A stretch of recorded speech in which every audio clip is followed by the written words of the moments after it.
congratulations. Thank you very much. It's an unbelievable feeling. Now, I've heard you saying down the line here of all the reporters that you were shocked. And I have to say, we thought you were 4-3, 5-2, but... Yeah, I agree. I mean, I thought I'd be lucky to win this game with 4 votes. You know, I thought I had 2 votes in Keisha and Rennie, but to get 7, I mean, I was overwhelmed. I did not think it was going to happen like that. Who did you promise money to? I didn't promise money to anyone. However, you may see an investment in a Renegade Corporation in the near future. Did you think also the Renegades, I got to tell you, from third, fourth week on, like, how did they not get caught? Well, here's the thing. Memphis and I had a tight alliance. However, no one in the history of this game has ever put up their alliance member once. I put them up twice. I mean, so that covered up the Renegades for all it's worth.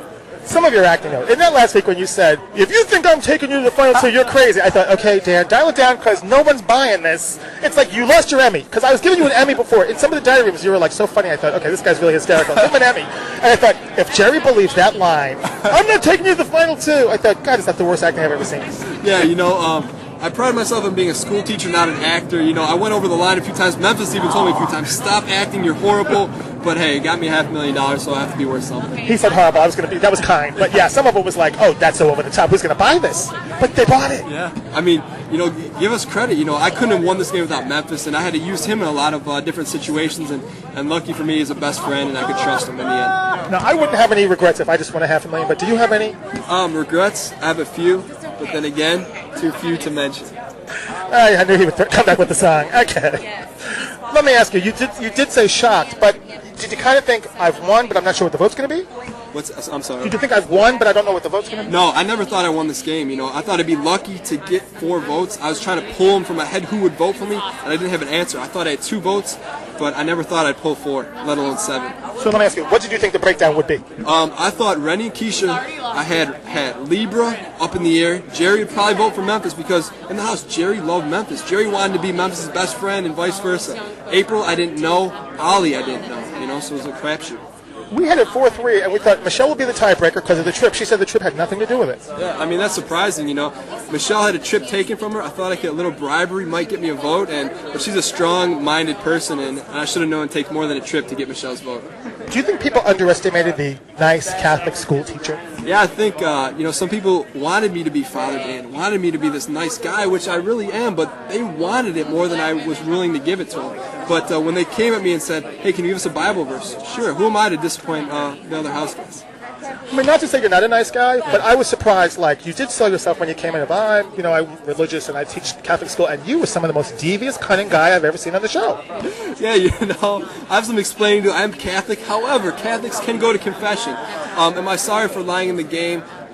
I won. I mean, it's tough, but, you know, would I condone lying outside of the Big Brother house? No. In my everyday life, I don't have 12 people trying to kick me out, so I don't have to lie. But in the house, I had to lie to stay alive. I'm scared to be behind you and thinking a lightning bolt could come at any moment. But, okay, you obviously have good karma, but you did some stuff are you proud of everything you've done?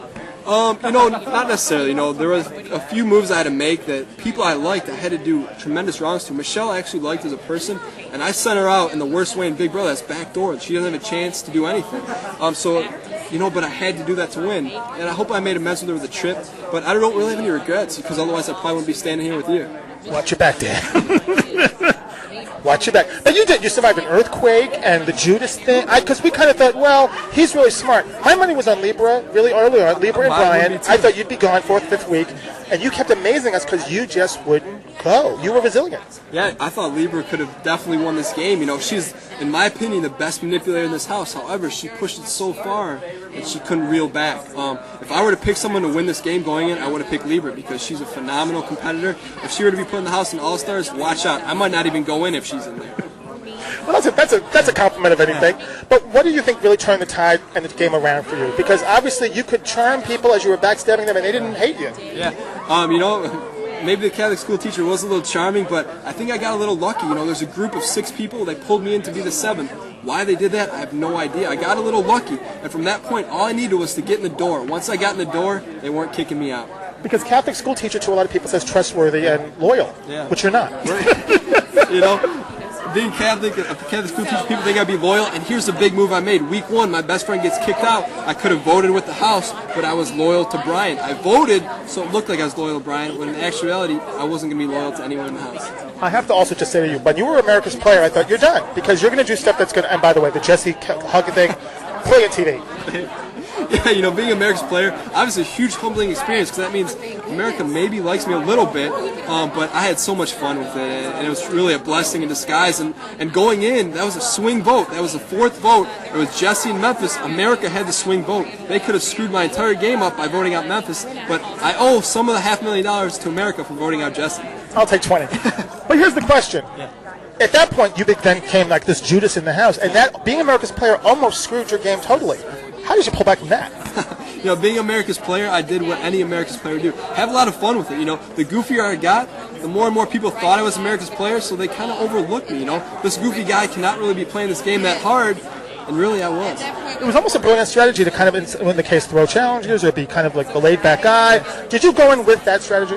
No, you know, I was a huge fan of the show. You know, I try to model my game after people that I admired in being a huge Big Brother fan. But when I got in here, I tried to be something I wasn't. I tried to manipulate. I can't manipulate very well. I can backstab, I can lie, but I can't get people to do other things. And so I really reassessed where I was at and had a good time in the process. Remind me never to trust you, but who did you model your game after? I'll tell you what, there's been 2, maybe 3 great players in this game, and both of them start and begin with Chilltown. You know, both Mike Boogie and Dr. Will, phenomenal players. And how can you win this game by not modeling some of your game after what they did?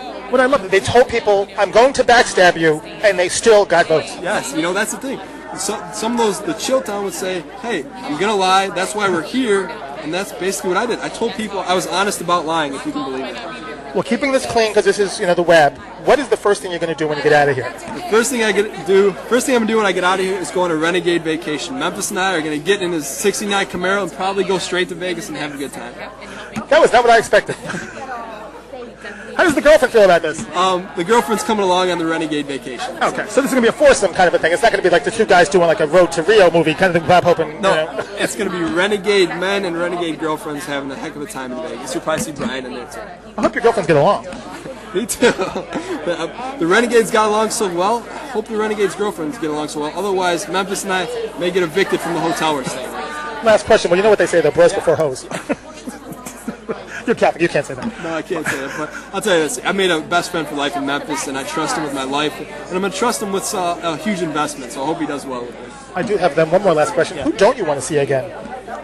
I really had a personal relationship with everyone in the house. I liked everyone in the house, and Memphis didn't. That might have got me the 7 votes. I really enjoyed everyone. Everyone was so different. Being from the Midwest, I'm pretty meat and potatoes. There's a lot of non-meat and potatoes people. People ate chip sandwiches in the house. I mean, I've never seen that in my life, but I'm going to keep in touch with everyone as long as they don't hate me.